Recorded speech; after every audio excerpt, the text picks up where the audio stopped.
नमस्कार सभी को। आप सभी का मेरे चैनल आधार शिक्षा 5 में स्वागत है। जैसा कि आपको पता है, हमने अपने चैनल पर सामाजिक अध्ययन को बिल्कुल बेसिक से शुरू किया है और सामाजिक अध्ययन के अंदर हम भूगोल यानी ज्योग्राफी के विषय में पढ़ रहे हैं। तो आज हम अक्षांश और अक्षांश रेखाओं के विषय में जानेंगे। तो सबसे पहले देखते हैं कि अक्षांश क्या है।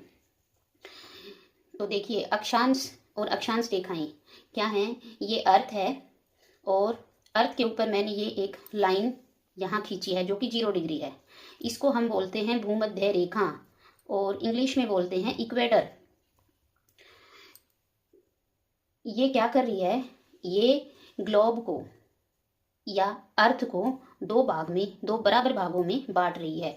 इधर जो भाग रह गया उसको बोलेंगे उत्तरी गोलार्ध और नीचे वाले को बोलेंगे दक्षिणी गोलार्ध। गोलार्ध मतलब गोले का आधा भाग, अर्थ एक गोला है और उसका आधा आधा भाग कर दिया भूमध्य रेखा ने, तो इसको बोलते हैं गोलार्ध। अब आती है अक्षांश क्या है।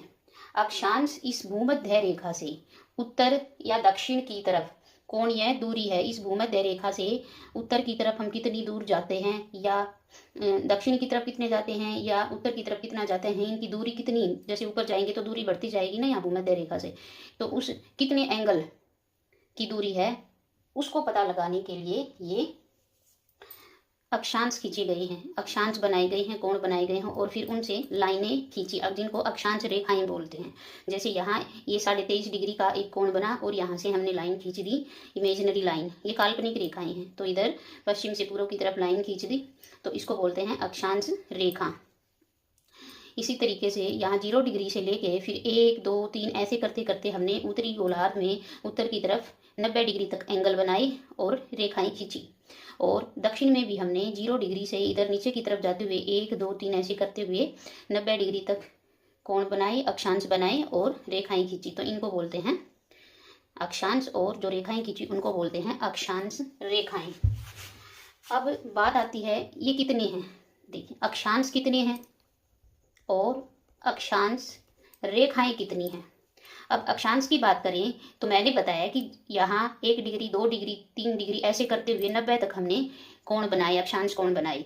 तो 90 इधर हो गए, 90 इधर हो गए, तो कितने हो गए 90 और प्लस 90 प्लस ये 0 डिग्री भी है क्योंकि हमने यहाँ 1 2 3 ऐसे 90 तक काउंट किए। 0 डिग्री को अभी हमने काउंट नहीं किया था, तो ये भी होगी एक 0 डिग्री होगी। तो टोटल अक्षांश कितने हो गए, ये 90 और प्लस 1, तो ये हो गए 181। टोटल अक्षांश हो गए 181।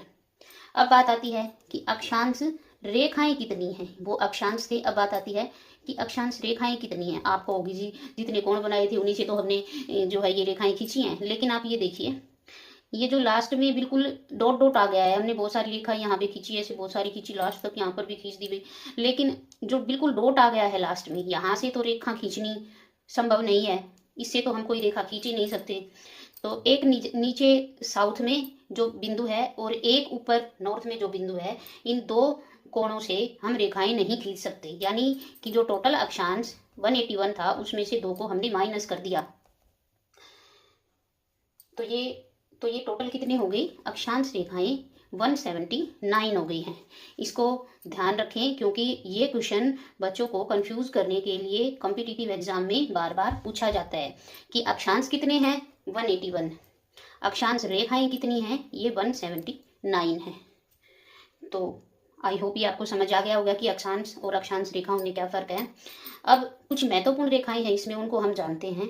जैसे ये 23.5 डिग्री पे जो खींची गई है, जो नॉर्थ की तरफ है, उत्तरी गोलार्ध में है, उसमें हम एन से रिप्रेजेंट करेंगे नॉर्थ से, और जो साउथ में है उसको एस से रिप्रेजेंट किया है। तो 23.5 डिग्री नॉर्थ में जो है इसको हम बोलते हैं कर्क रेखा, जो कि भारत के बिल्कुल बीच से गुजरती है। भारत के 8 राज्यों से ये गुजरती है, उसके बारे में बाद में जानेंगे हम। और इसको इंग्लिश में बोलते हैं ट्रॉपिक ऑफ कैंसर। ऐसे ही 66.5 डिग्री आगे, 66.5 डिग्री, इसको आर्कटिक सर्कल बोलते हैं नॉर्थ की तरफ, और साउथ की तरफ इसको अंटार्कटिक सर्कल बोलते हैं। अब ये क्यों लगाई गई हैं, इनका क्या महत्व है, ये 66.5 डिग्री पे ही 23.5 डिग्री पे ही क्यों लगाया, इसको हम यहाँ समझते हैं। देखिए, अभी मैंने आपको बताया कि अक्षांश रेखाएं किस लिए यूज होती हैं। अक्षांश रेखाएं जब हम भूमध्य रेखा से पोल्स की तरफ, ये ध्रुव है, ये नॉर्थ, ये उत्तरी ध्रुव है, ये दक्षिणी ध्रुव है, तो भूमध्य रेखा से जब हम ध्रुवों की तरफ जाते हैं तो उनके बीच की दूरी पता लगाने के लिए भूमध्य रेखा से कोई स्थान कितनी दूर है और अगर दूर है तो उसका टेम्परेचर पे, मौसम पे, जलवायु पे क्या फर्क पड़ेगा, उसके लिए ये अक्षांश रेखाएं खींची गई हैं।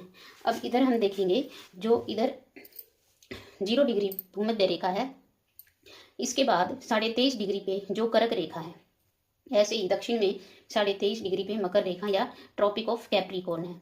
तो इनके बीच का ये जो एरिया हो गया, इतना कर्क रेखा से मकर रेखा तक, इसको बोलते हैं उष्ण कटिबंध या टॉरिड जोन।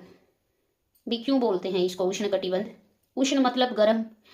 अब जो सन है, सन की जो रेज है, सूर्य की जो किरणें हैं वो इक्वेटर पे बिल्कुल सीधे पड़ती हैं, इक्वेटर पे एकदम बिल्कुल सीधे पड़ती हैं। इसके कारण यहाँ इक्वेटर के ऊपर गर्मी बहुत ज़्यादा होती है इसके आसपास के एरिया में, यानी इधर भी और इधर भी, जो भूमध्य रेखा के आसपास उत्तर और दक्षिण में जो एरिया है 23.5 डिग्री कर्क रेखा से 23.5 डिग्री मकर रेखा तक, तो वहाँ पर गर्मी बहुत ज़्यादा होती है, इसलिए इसको उष्ण यानी गर्म कटिबंध है, ये बहुत ज़्यादा गर्मी होती है और इंग्लिश में इसको टॉरिड जोन बोलते हैं।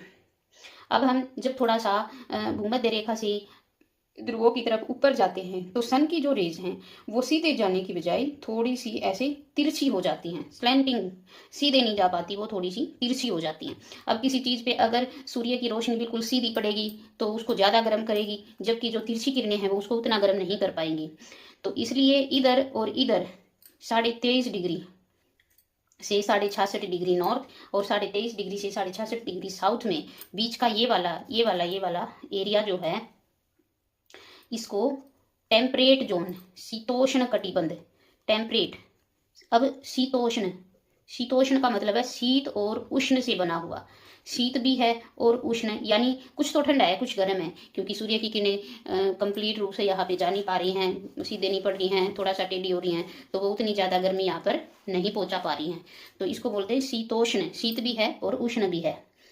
फिर जब हम ध्रुवों तक जाएंगे, ध्रुवों पे आपने सुना होगा कि जो ध्रुव हैं वो हमेशा बर्फ से ढके रहते हैं। बर्फ से क्यों ढके रहते हैं भाई? बर्फ से इसलिए ढके रहते हैं कि सूर्य की किरणें वहां पर बहुत कम जा पाती हैं, बहुत कम, बिल्कुल तिरछी हो जाती हैं, बिल्कुल तिरछी, यानी वहां पर गर्मी पूरी तरह से नहीं पहुंच पाती, इसलिए इसको फ्रीजिड जोन बोलते हैं, या हिंदी में शीत कटिबंध। शीत मतलब बिल्कुल ठंडा रहता है, यहाँ बर्फ इसलिए रहती है। थोड़ी बहुत अगर किरणें यहाँ पर जाती हैं सूर्य की तो वो बहुत ज़्यादा तिरछी होती हैं, तो इसलिए इसको गर्म नहीं कर पाती, इसलिए इसको नॉर्थ में शीत कटिबंध और साउथ में भी इसको शीत कटिबंध बोलते हैं। जैसे यहाँ जो नॉर्थ में उसको आर्कटिक सर्कल और जो दक्षिण में है उसको अंटार्कटिक सर्कल बोलते हैं। तो ये आज हमने अक्षांश रेखाओं के बारे में जाना। एक जो चीज़ रह गई थी कि ये दो जो अक्षांश रेखाएं हैं, यानी एक यहाँ पे है, एक कोई भी दो अक्षांश रेखाएं, तो दो अक्षांश रेखाओं के मध्य की जो दूरी है वो 111 किलोमीटर है। दो अक्षांश रेखाओं के बीच की दूरी 111 किलोमीटर है और ये हमेशा इतनी ही रहती है, ये आपस में मिलते नहीं हैं। ये यहाँ से यहाँ पूरे पीछे तक एक सर्कल है, इधर ये पूरा एक सर्कल है, ऐसे ही इस पे ये सर्कल बने हुए हैं। तो मैं आशा करती हूँ कि आपको अक्षांश रेखाओं के विषय में समझ आया होगा और मेरी अगली वीडियो में हम इससे संबंधित क्वेश्चन करेंगे जो बार बार एग्जाम में पूछे जाते हैं। आप सभी का धन्यवाद।